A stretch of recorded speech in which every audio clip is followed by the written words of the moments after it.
Hi friends, இன்றைக்கி வீடியோவில் rose செடி புதுசாக வாங்கின உடனேயே என்ன பராமரிப்பு செய்யணும், அதுக்கடுத்ததாக ரோஸ் செடியோட வளர்ப்பு முறையை பற்றி பார்க்கலாம். இந்த வீடியோவில் ரோஸ் செடி நம்ம நர்சரியில் வாங்கிட்டு வந்த உடனே வெயிலில் வைக்கக்கூடாது.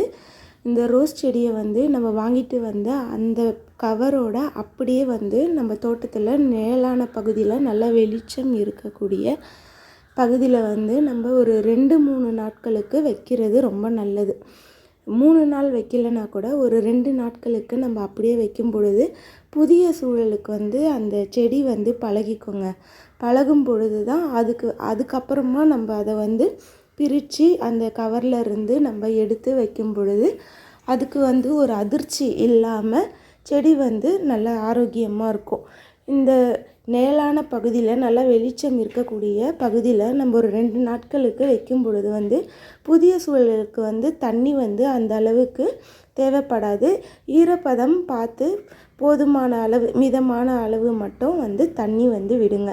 ஒரு 3 நாட்களுக்கு கழித்து ஒரு 12 இன்ச்சிலிருந்து அதுக்கு அதிகப்படியான இன்ச் அளவில் நீங்கள் ஒரு தொட்டியை எடுத்து இந்த ரோஸ் செடியோட மண்ணோட வேர் பகுதிக்கு எந்த ஒரு பாதிப்பும் இல்லாமல் அந்த ரோஸ் செடியை அப்படியே மண்ணோட கவரில் இருந்து பிரித்து எடுத்து நீங்கள் வைக்கலாம். மண்கலவை செம்மண், அதுக்கு அடுத்ததாக தேங்காய் நார்க்கழிவு, அப்புறம் மண்புழு உரம், இதெல்லாம் கலந்து நீங்கள் முதல்ல ரோஸ் செடியை வச்சிடலாம். வேறு எந்த உரங்களும் முதலியே கொடுக்க வேண்டாம். ரோஸ் செடியை வச்சதுக்கப்புறம் தண்ணி போதுமான அளவு விட்டிங்கன்னா போதும். ரொம்ப அதிகமாக விட வேண்டாம். இந்த ரோஸ் செடியில் இருக்க இந்த புதிய மொட்டுக்கள், அதுக்கு அடுத்ததாக பூத்த பூக்கள், மொட்டுக்கள் இருந்தாலுமே அதை கட் பண்ணி எடுத்துடுங்க. இந்த வேர் ஊன்றி வளரும் வர இதை நம்ம கட் பண்ணி எடுக்கிறது செடியோட ஆரோக்கியமான வளர்ச்சிக்கு வழிவகுக்குங்க. இதை கட் பண்ணி நம்ம எடுத்துடும் பொழுது செடி நல்லா ஆரோக்கியமாக வளர ஸ்டார்ட் ஆகும். நீங்கள் கட் பண்ண இடத்துலேருந்து கொஞ்ச நாள்லேயே புது தளிர்களும் வளர ஸ்டார்ட் ஆகும். அடுத்ததாக பார்த்தோன்னா செடிக்கு ஒரு வாரம் இல்லை 10 நாட்கள் கழித்து நீங்கள் உரங்கள் கொடுக்க ஆரம்பிக்கலாம். இந்த உரங்களில் மண்புழு உரம், தொழு உரங்கள் கொடுத்தீங்கன்னா செடி நல்லா ஆரோக்கியமாக வளரும்.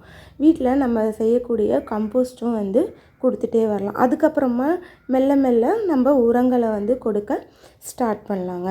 இதுக்கப்புறம் நம்ம என்ன செய்யணும் அப்படின்னா, பூச்சி தாக்குதல் வராமல் இருக்க நம்ம மஞ்சள் தண்ணியை நல்லா ஸ்ப்ரே பண்ணி விட்டுட்டு வரலாம். வேப்ப எண்ணெயை ஸ்ப்ரே பண்ண வேண்டாம். இது கொடுக்கும் பொழுது செடி கொஞ்சம் டல்லாக தான் ஆகுது. அதோட வேப்ப கொட்டையோட அந்த தூள் அதை தண்ணியில் கலந்து ஸ்ப்ரே பண்ணி விடலாம். செடி நல்லா ஆரோக்கியமாக இருக்கும்.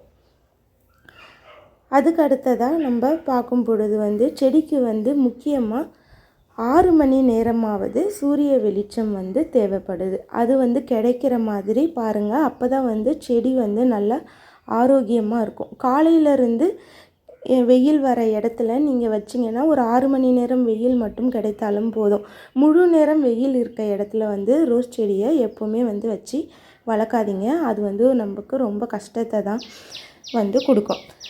இந்த புது தளிர்கள் வளர அடுத்ததாக அதிகப்படியான பூக்கலாம் நம்ம சேனலில் நான் ஷார்ட்ஸ் வீடியோவில் நிறைய உரங்களை சொல்லியிருக்கேங்க. நம்ம சேனலை ஃபாலோ பண்ணி இந்த ஷார்ட்ஸ் வீடியோவும் பாருங்கள்.